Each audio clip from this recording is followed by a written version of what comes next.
Bismillahirrahmanirrahim. Assalamualaikum warahmatullahi wabarakatuh. Alhamdulillahirabbil alamin wassalatu wassalamu ala asyrafil anbiya'i wal mursalin sayyidina Muhammad wa ala alihi washabatihi ajmain. Rabbi shrah li sadri wa yassir li amri wahlul 'uqdatam min lisani yafqahu qawli.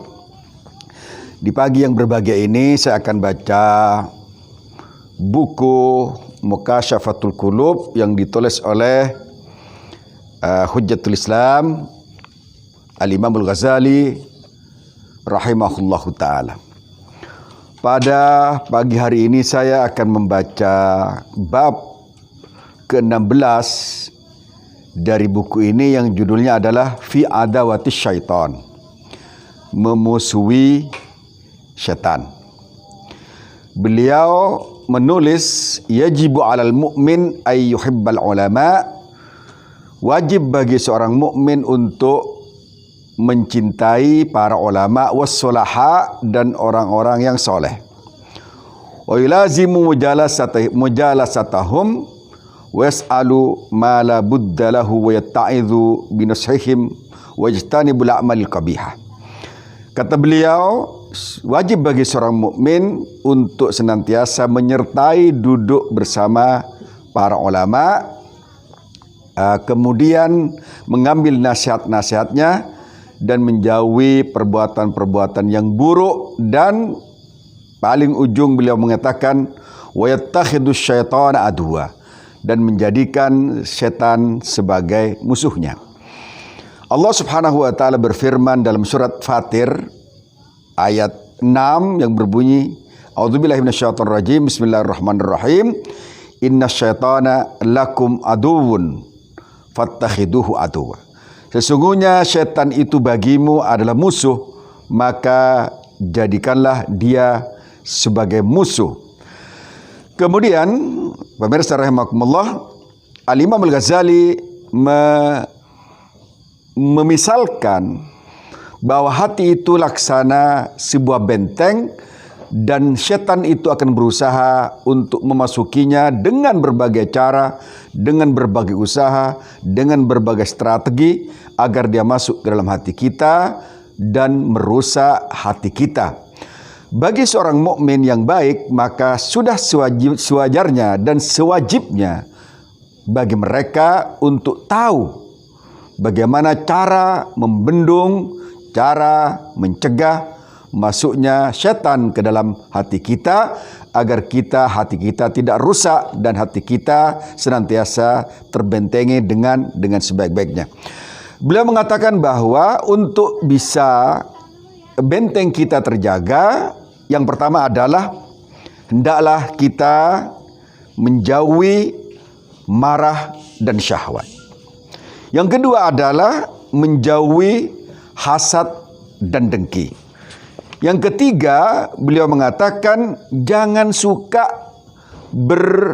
berhias-hias, jangan suka berdandan ya, dan dengan hal-hal yang terlalu mewah dan poya-poya dalam kehidupan kita. Kemudian beliau juga mengatakan wa min hasyaba minat ta'am, jangan terlalu kenyang dalam kehidupan kita, karena dari situ juga setan bisa masuk ke dalam hati kita sehingga kemudian kita banyak tidur, kemudian kita tidak bersemangat dalam hidup kita dan seterusnya. Yang selanjutnya beliau mengatakan minha at-tama' finnas, jangan tamak terhadap apa yang dimiliki oleh manusia. Di antaranya juga beliau mengatakan al-ajalatu, salah satu penyakit yang harus kita tinggalkan adalah agar setan tidak masuk dalam rumah hati kita adalah meninggalkan al-ajalah, tergesa-gesa dalam mengambil keputusan, tergesa-gesa dalam berfikir, tergesa-gesa dalam melaksanakan perbuatan, wa adamut tatsabbut, sementara dia tidak merecheck and recheck. Selanjutnya adalah wa min khulbukhul wal khauf wa khauful faqr. Yang bisa dimasuki setan juga adalah kalau kita ada dalam diri kita kekikiran dan rasa takut terhadap kefakiran, sehingga kemudian kita menjadi orang-orang tidak pernah memberi, kemudian khawatir terus bahwa kita akan tertimpa kefakiran. Yang selebihnya beliau juga mengatakan ini yang rada mungkin sering kita tidak pahami juga, bahwa salah satu pintu setan adalah at-ta'assubu lil madzahib. Ta'assub atau fanatisme terhadap mazhab-mazhab pemikiran yang kita miliki, sehingga kemudian menimbulkan permusuhan di antara sesama muslim dan sesama mukmin. Yang terakhir beliau mengatakan su'udzanni bil muslimin, berpersangka buruk terhadap kaum muslimin. Pemirsa rahimakumullah, mari kita hindari. Pertama adalah jangan suka marah, jangan suka dengki dan kemudian tamak. Jangan pula kita terlalu kenyang dalam kehidupan kita. Jangan terlalu banyak berdandan-dandan, berhias-hias dengan sesuatu yang tidak perlu dan tidak dipentingkan dalam kehidupan kita. Kemudian hindari sikap berterburu-buru dalam kehidupan kita. Juga jangan ada sifat kikir dan takut fakir. Kemudian jangan fanatik terhadap mazhab atau pemikiran yang kita miliki. Terakhir, jangan pernah buruk sangka kepada orang-orang muslim.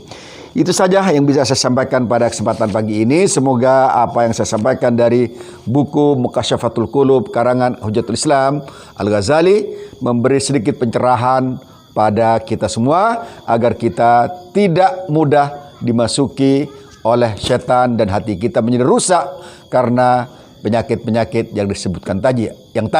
Aku qouli hadza wa astaghfirullah li wa lakum. Wassalamualaikum warahmatullahi wabarakatuh.